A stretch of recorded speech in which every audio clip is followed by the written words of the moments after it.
This is Dr. Brandon Erickson. I wanted to talk to you briefly today about labral repair surgery in the shoulder. So for those of you who are undergoing surgery for this, you understand what the surgery entails and then what to expect in the first few months after surgery.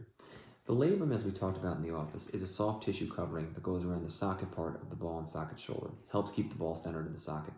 And through either an acute injury or through repetitive forces over time, if you're an overhead athlete, sometimes you can sustain a tear in that labrum. And what happens when you sustain a tear in the labrum is that the labral tear can sometimes flip into and out of the joint and cause some clicking in the shoulder as well as some pain. And what we do when we go in for surgery to fix a labral tear is that we put some anchors into the bone and we run some sutures through the labrum to bring the labral tissue back down to the bone so that it heals nicely to the bone. Now, surgery itself for this takes about an hour to complete, and it's done as an outpatient, meaning you come and go home the same day. And we use a nerve block to help with your anesthesia and pain afterwards, and that usually gives you some pain relief for about 8 to 10 hours, depending on how quickly your body metabolizes the medicine. Now, after surgery, you're going to wake up in a sling. Now, you're in the sling for about a month. When you can type, write, feed yourself, things like that while you're in the sling, that's no problem.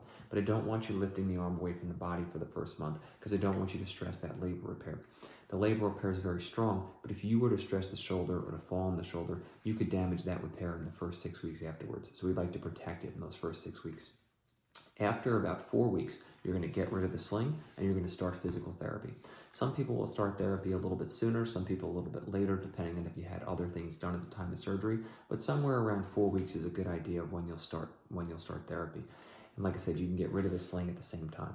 Now, after surgery, you're going to have that nerve block, as I mentioned. You're also going to go home with some pain medicines, an anti-inflammatory, a non-narcotic pain medicine, Tylenol, and then some narcotic pain medicines. I want you to take the anti-inflammatory and the Tylenol scheduled for the first few days to minimize the amount of narcotics that you have to take. And when your shoulder's feeling pretty good, then you can stop taking all of those medicines. Now, there's a few things that can also help your pain after surgery. Sleeping on a little bit of an incline with some pillows behind your back can be very effective afterwards. And using some ice on the shoulder is also very effective. So whether that's a big bag of ice or an ice machine that you can purchase, either or is fine, but that'll also help your pain significantly in the shoulder. Now, the dressing you'll come out of surgery with is a big bulky dressing that's on the shoulder. That can come off after about 3 days, and then there'll be some poke holes about the size of my finger where we did all of our work through. You can shower normally after those first few days, and you can let soapy water run over these little poke holes, but I just don't want you to scrub them. When you get out of the shower, you can just cover those poke holes with Band-Aids, and that's all you really need to do.